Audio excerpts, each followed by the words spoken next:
This seems like yesterday, and it also seems like an eternity ago.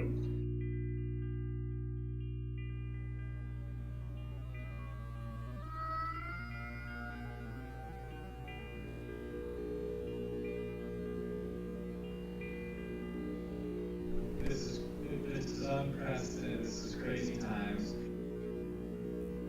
Is radical uncertainty.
A succession of instants does not constitute time any more than it causes it to disappear.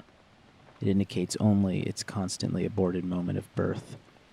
Time is constituted only in the originary synthesis which operates on the repetition of instants. This synthesis contracts the successive independent instants into one another, thereby constituting the lived or living present. It is in this present that time is deployed. To it belong both the past and the future. The past insofar as the preceding instants are retained in the contraction. The future because its expectation is anticipated in this same contraction. The past and the future do not designate instants distinct from a supposed present instant, but rather the dimensions of the present itself insofar as it is a contraction of instants. The present does not have to go outside itself in order to pass from the past to future. Rather, the living present goes from the past to the future, which it constitutes in time, which is to say also from the particular to the general, from the particulars which it envelops by contraction to the general which it develops in the field of its expectation. The difference produced in the mind is generality itself, insofar as it forms a living rule for the future. This synthesis must be given a name: passive synthesis. It is not carried out by the mind, but occurs in the mind which contemplates, prior to all memory and all reflection. Time is subjective, but in relation to the subjectivity of a passive subject.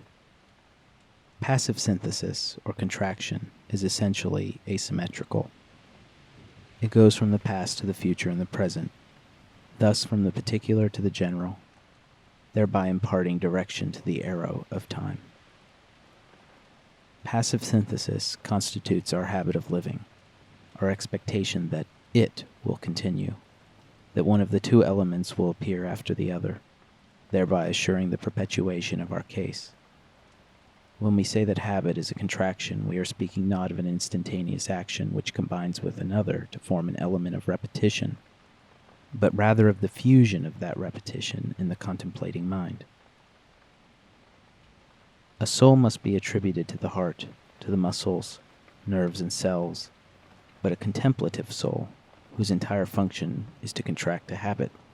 This is no mystical or barbarous hypothesis. On the contrary, habit here manifests its full generality. It concerns not only the sensory motor habits that we have psychologically, but also, before these, the primary habits that we are, the thousands of passive syntheses of which we are organically composed. It is simultaneously through contraction that we are habits, but through contemplation that we contract. We are contemplations, we are imaginations, we are generalities, claims, and satisfactions.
What we are doing now, I've never done this before, and the fact is, for an entire year, I've been in virtual isolation and talking to anybody. I don't talk to anybody.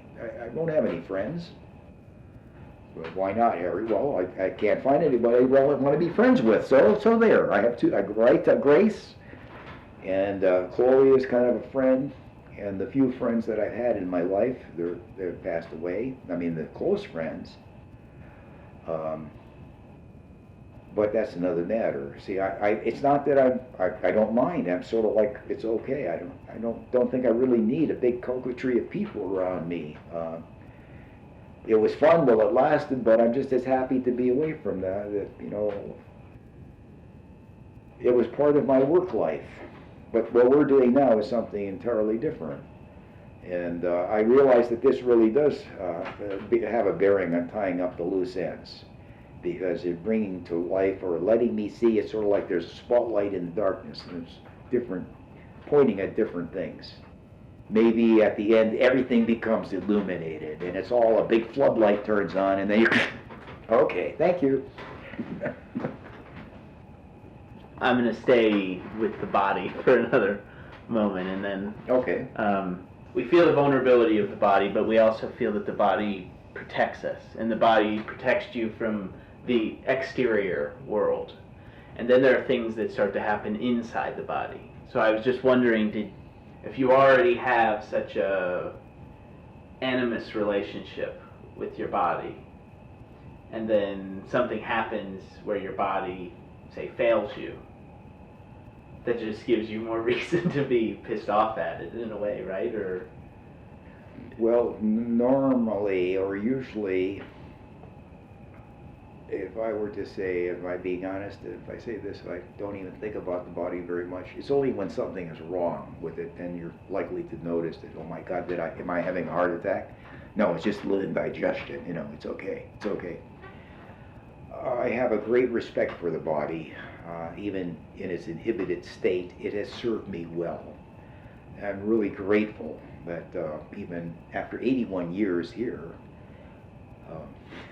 you know, it's still hauling me around, for God's sake. You know, it's doing its thing, and I'm, you know, and in a certain way, what I wanted to jump to was the sense of not being any age in particular, in spite of the fact that the body has maybe developing some, but I've taken them in stride to this extent that I've got them. They're not that bad, some frailties or pains or whatever. So they're not like overwhelming. So they're just part of the package, but they're not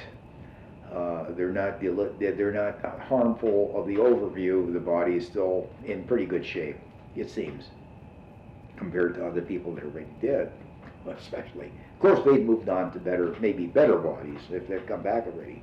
I mean, let's just hearing you talk about all these experiences, just, in this sort of condensed way, there are a lot of things I never knew. Mm-hmm. And in some ways it's amazing that you're in such good health after all of the... Well, you see, the words, I'm conditioned by the phraseology that I've learned these words, and therefore I can repeat the words, and they don't really mean anything because I don't know what they mean. I'm a spiritual being having a human experience. I'm a being of spirit that's having a human experience.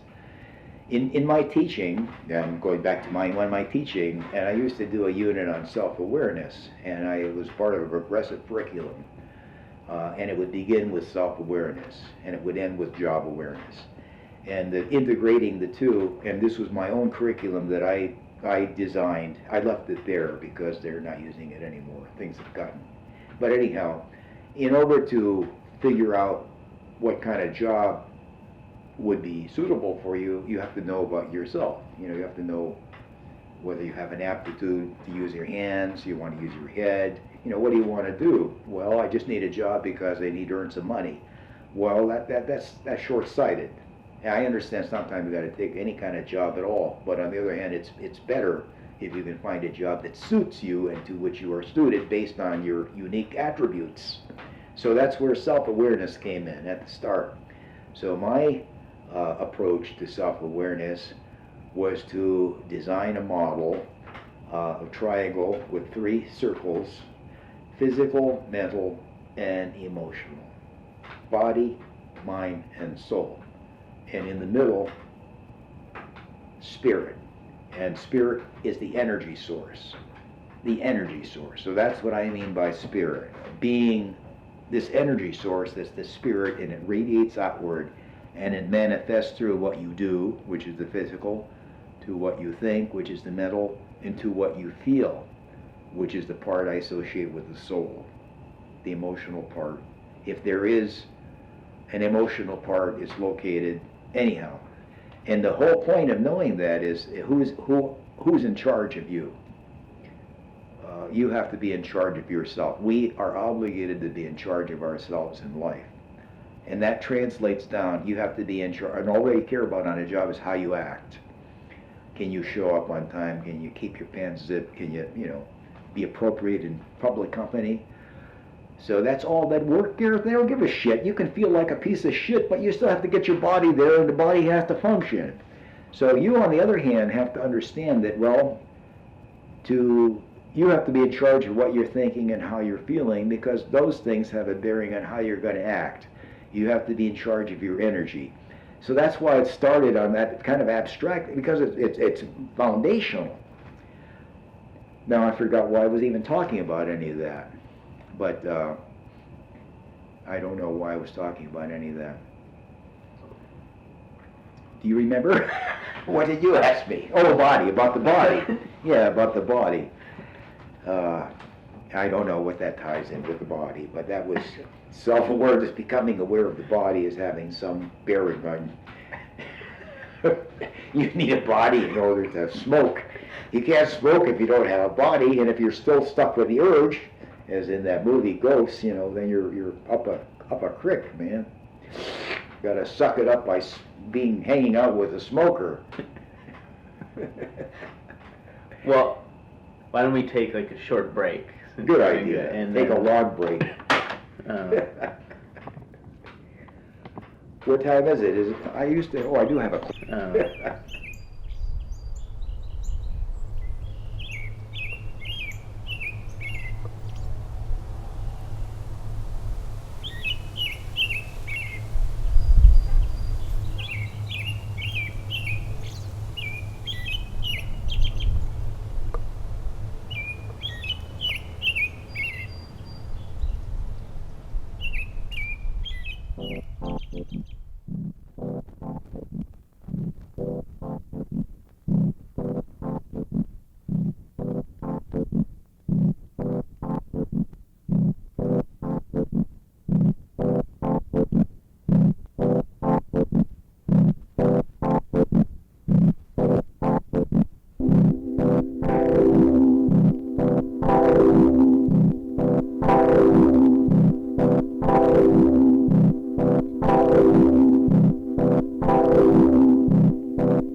The synthesis of time constitutes the present in time.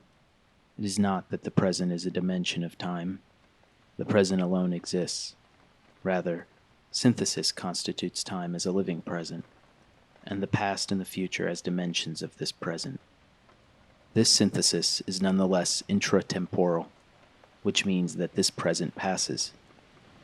We could no doubt conceive of a perpetual present, a present which is coextensive with time.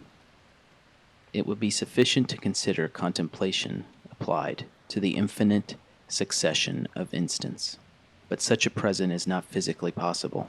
The contraction implied in any contemplation always qualifies in order of repetition according to the elements or cases involved. It necessarily forms a present which may be exhausted and which passes, a present of a certain duration which varies according to the species, the individuals, the organisms, and the parts of the organisms under consideration. Two successive presents may be contemporaneous with a third present, more extended by virtue of the number of instants it contracts. The duration of an organism's present, or of its various presents, will vary according to the natural contractile range of its contemplative souls. In other words, fatigue is a real component of contemplation. It is correctly said that those who do nothing tire themselves most. Fatigue marks the point at which the soul can no longer contract what it contemplates. the moment at which contemplation and contraction come apart. We are made up of fatigues as much as of contemplations. That is why a phenomenon such as need can be understood in terms of lack, from the point of view of action and the active syntheses which it determines, but as an extreme satiety or fatigue from the point of view of the passive synthesis by which it is conditioned. More precisely, need marks the limit of the variable present. The present extends between two eruptions of need and coincides with the duration of a contemplation. The repetition of need and of everything which depends upon it expresses the time which belongs to the synthesis of time, the intratemporal character of that synthesis. Repetition is essentially inscribed in need, since need rests upon an instance which essentially involves repetition, which forms the for itself of repetition and the for itself of a certain duration. All our rhythms, our reserves, our reaction times, the thousand intertwinings, the presence and fatigues of which we are composed, are defined on the basis of our contemplations. The rule is that one cannot go faster than one's own present, or rather, one's presence. A scar is the sign not of a past wound, but of the present fact of having been wounded. We can say that it is the contemplation of the wound, that it contracts all the instants which separate us from it into a living present. These thousands of habits of which we are composed, these contractions, contemplations, pretensions, presumptions, satisfactions, fatigues, these variable presents, thus form the basic domain of passive synthesis.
The Hunchback in the Park.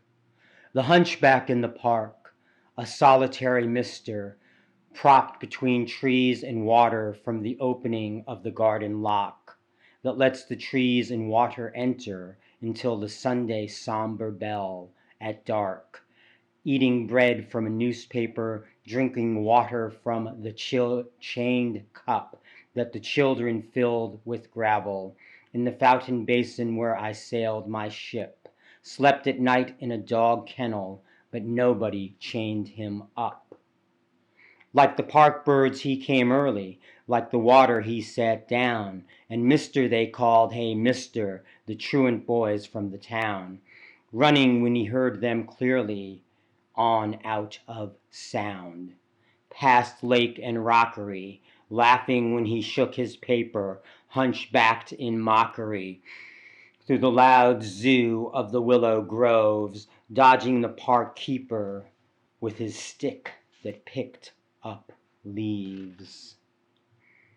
And the old dog sleeper, alone between nurses and swans, while the boys among willows made the tigers jump out of their eyes to roar on the rockery stones, and the groves were blue with sailors. Made all day until bell time, a woman figure without fault, straight as a young elm, straight and tall from his crooked bones, that she might stand in the night after the locks and chains, all night in the unmade park, after the railings and shrubberies, the birds, the grass, the trees, the lake, and the wild boys, innocent as strawberries, had followed the hunchback to his kennel in the dark.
So earlier, a lot of what we're doing is you're recalling memories. Yes. So I wonder about Creating some new ones too, right Yeah. here and now. yes, the relationship between memory and time. You being older, Damn right. Older than dirt. there's this idea that memory sort of collapses time. I'm wondering if you think that that's true, if there's a feeling that... That's a very heavy question. That's very, very heavy. Memory collapsing time. What's hard for me to grasp, and I'm changing the topic a little bit because I don't know if I answer your question. It's been said that time itself is a construct. I don't know who said that, but that seemed appropriate for me to make that statement right now. A construct as opposed to something that just is. In other words, it's illusionary, or it's not real. And I don't know what time, I don't know what time is. Nobody can really, we know what time is unless we try to look at it, and then what is it? There's the past, there's the present, there's the future, and then there's now. But now is not in time. And therefore, if one is in now, there is no time. But that doesn't mean anything, does it? I mean, it sounds like mumbo jumbo. So the only thing that we know for a fact is now. But wherever we are in the river of time, the only way to know it is through now. And then memory, it fades away in both directions. So to answer your question, yes. Whatever your question was, the answer is yes. Is that clear? Is time, does time get lost in memory, or does memory get lost in time? Yes, I think it does, something like that. Do you feel that it's ever possible to really be in the now? Because even as we sit here right now, Mm-hmm.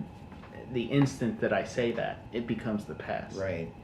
And as I say what I'm saying to you, you're thinking about what I'm saying to you, but you're already thinking about something I'm just in the now. I'm not thinking of the thing. I'm allowing you to babble on, but I'm not there. But I'm wondering, something I've always wondered about is the idea of, is there really a present?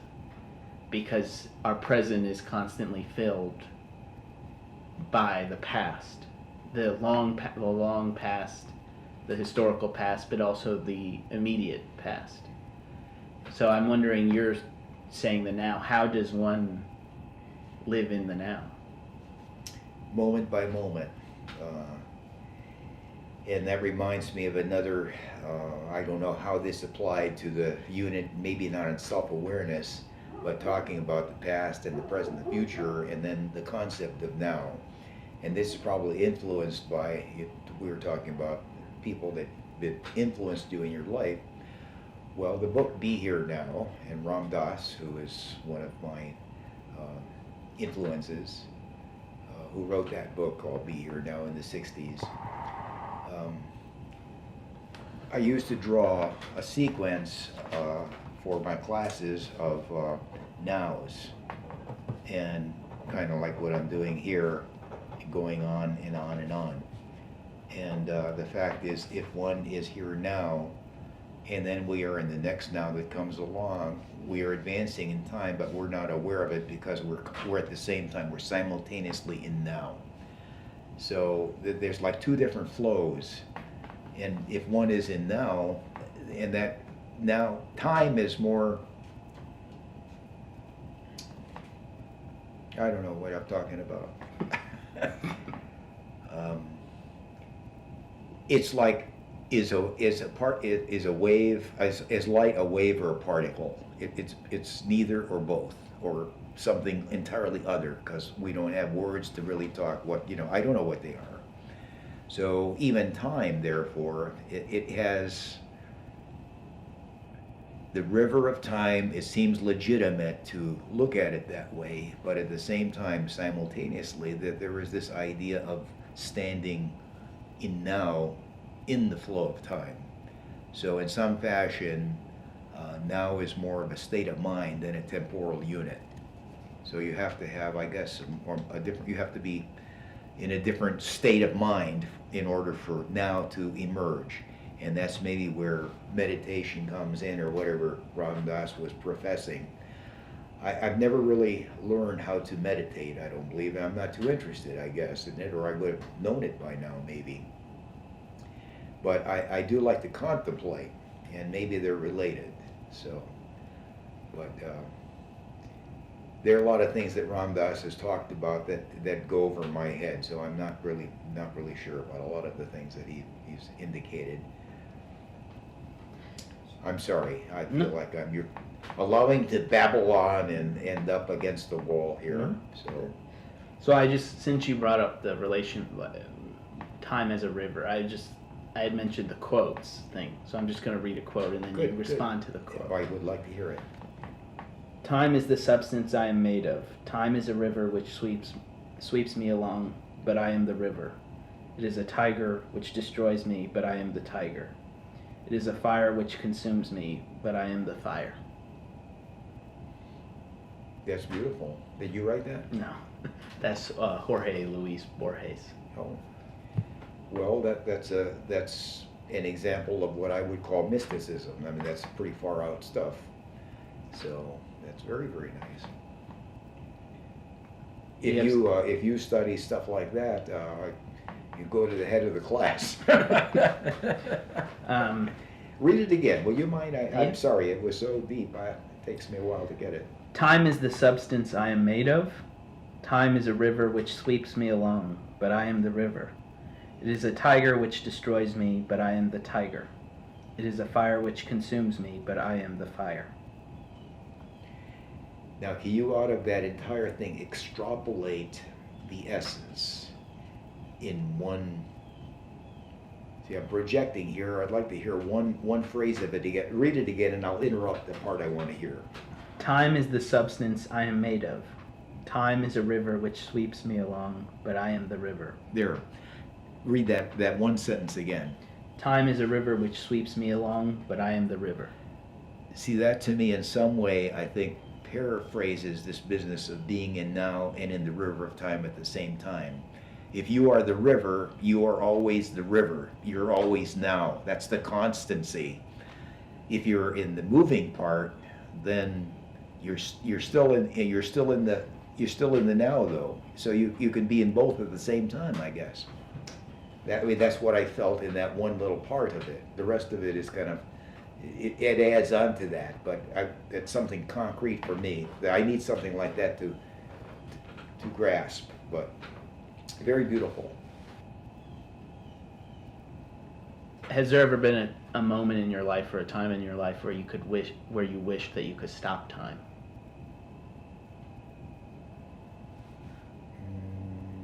No, I don't think so. No. I have enjoyed the movement through time.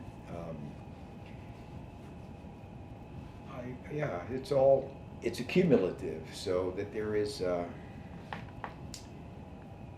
layer upon layer upon layer upon layer upon layer, and that there's a residue that maybe persists through time, so that there is something that is additive, at least in the first half of life, and then the second half of life is giving it back. It's stripping it away and giving it all back eventually.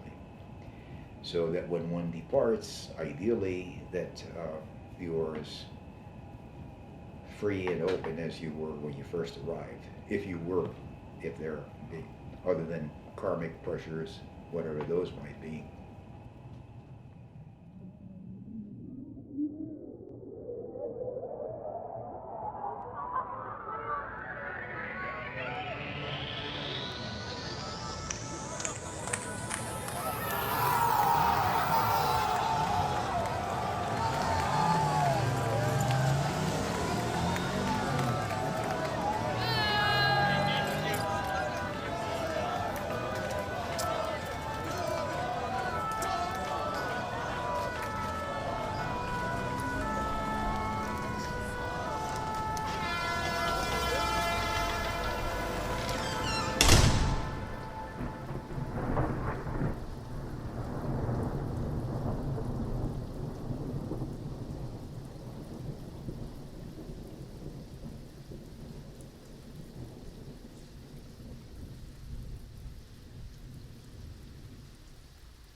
The northern prince says time is out of joint. Can it be that the northern philosopher says the same thing? That he should be Hamletian because he is Oedipal? The joint, cards, is what ensures the subordination of time to those properly cardinal points through which pass the periodic movements which it measures. Time, number of the movement, for the soul as much as for the world. By contrast, time out of joint means demented time, or time outside the curve which gave it a god, liberated from its overly simple circular figure, freed from the events which made up its content, its relation to movement overturned. In short, time presenting itself as an empty and pure form. Time itself unfolds, that is, apparently ceases to be a circle, instead of things unfolding within it, following the overly simple circular figure. It ceases to be cardinal and becomes ordinal, a pure order of time. Beginning and end no longer coincided. The synthesis is necessarily static, since time is no longer subordinated to movement. Time is the most radical form of change, but the form of change does not change.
Three 15 20 97.7.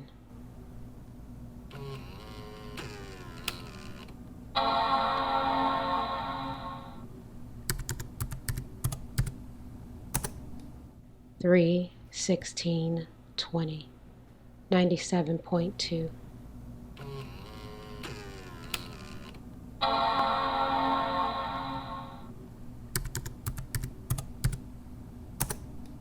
Three 20 20 97.2.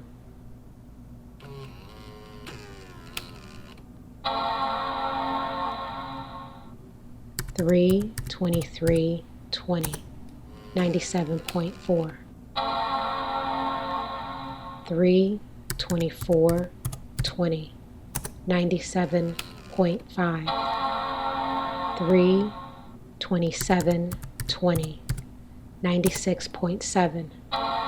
Three 28 20 97.9. Three 29 20 98.1.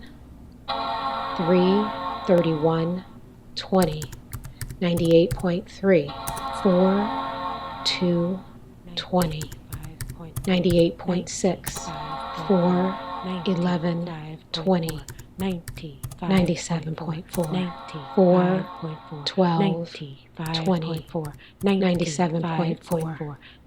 4 15 20 97.4. 4 16 96.6. 5 11 20 96.9. 5 13 20 97.6. 5 15 20 97.9. 5 18 5.4, 97.4, 5, 15, 20, 5.4, 97.9, 5, 18, 20, 5, 97.4, 5, 20, 5.4, 95.4, ovulation, 5, 21, 20, 98.2, 5, 22, 98.6, 98.6, 98.6, 20, 98.6, 98.6, 98.6, 98.6, 98.6, 98.6, 98.6, 98.6, 98.6, 98.6, 0.6, 0.6, 0.6, 0.6, 0.6, 0.6, 0.6, 0.6, 0.6, 0.6, 0.6, 0.6, 0.6,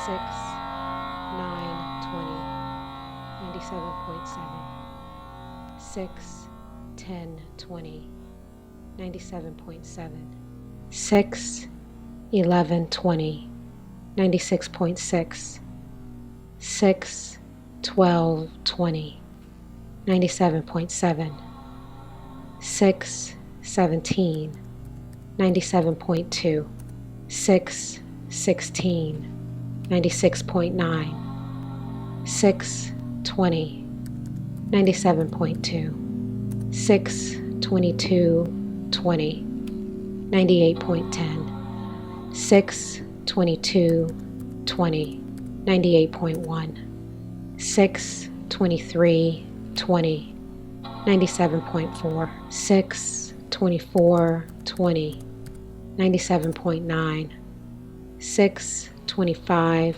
20, 97.9, 6, 26, 20, 97.9, 6, 29, 20, 97.9, 7, 1, 20, 98.3, 7, 6, 20,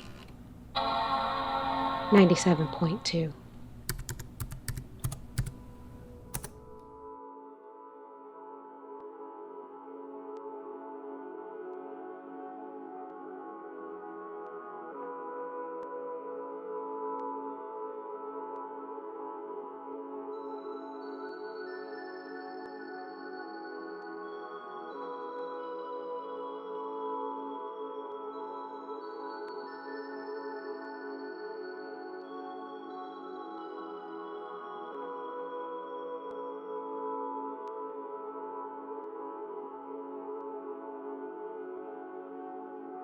Hello, my name is Tyler Edders.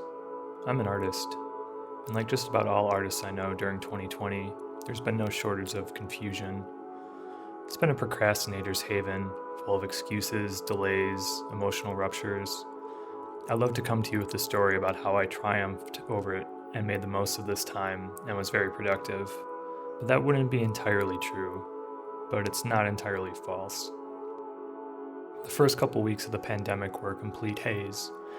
Oversleeping, then never sleeping, overdrinking, eating Oreos, mindless video games like Diablo 3. All of it overshadowed my desperate attempts to hold on to old habits like writing music and painting. I did manage to keep a regular blog at this time, which I'm quite proud of. The day that WHO declared it a pandemic was coincidentally the day I started antidepressants again.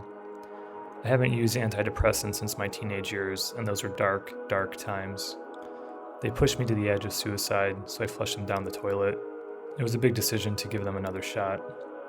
But with the support of my family and therapist, I'm happy to report that I've been having good results this time around. All that to say, I've had plenty of excuses to not do things. You know, just sort of be. There are plenty of anxiety-filled nights, harrowing weeks. I have an imagination, you know. I've read enough science fiction and have an open enough mind. There's lots of different ways those first few weeks could have gone down. I'm really thankful we're somewhat on the other side of it. There's still a lot of suffering, and there's still a lot of people dying from it all, and that makes me really sad. I think this rush to reopen all the states is completely delusional. I don't understand it. But then, when I put my capitalist hat on, I fully understand it. Not to mention, once there is a vaccine, we're going to have to convince all the anti-vaxxers and conspiracy theorists to actually take it. So, it is with some shame that I report to you that the last month or so has been one of the best months of my life. Shame and guilt, I guess. Last October, Sage, my wife, and I decided to become commuter spouses. She was to move to Los Angeles, and I was to stay in Chicago. Again, capitalism tore us apart. We made a lot of spreadsheets, rented trailers and U-Hauls, and spent hundreds of dollars on moving supplies. 2019 was an extremely dark year for me. The whole thing eclipsed by our impending separation, just counting down the days until our peaceful life together was to be shattered. I'd visit her and our cats once a month or so. When the pandemic was starting, we made sure to be together here in LA. And after a few weeks here, it dawned on me that I just needed to stay here. And so, with a tragic hilarity, I realized that most of my angst and suffering from 2019 was for nothing. We were to end up being reunited anyways. I broke my lease in Chicago, and that was that. On an artistic level, I decided it was time to invest in a Monome Grid and Arc, which are two of the most sophisticated pieces of music technology on the planet. You get to program them yourself if you want, which I do want. It's been a creative renaissance for me.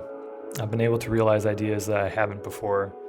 I made a program that plays music with Markov chains, another that makes music with cellular automata, another that lets you paint with all 65,536 combinations of 16th note patterns. The texture of reality feels really different now. For a long time, this was jarring and upsetting. But with the George Floyd protests, it feels like we really snapped over the edge of something. Mel, a good friend of mine, said the other day that 2020 is the year where time switched over from linear to fractal. And at first that filled me with anxiety, but then I'm here for it. That sounds great. I'm going to leave you with an excerpt from Mamoru Oshii's 1995 film, Ghost in the Shell. Keep creating, help others keep creating. Farewell.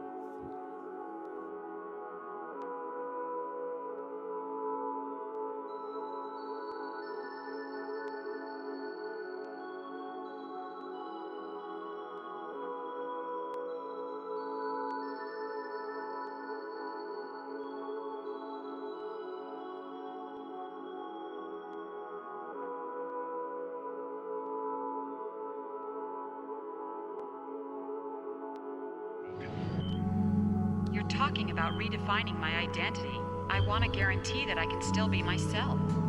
There isn't one. Why would you wish to? All things change in a dynamic environment.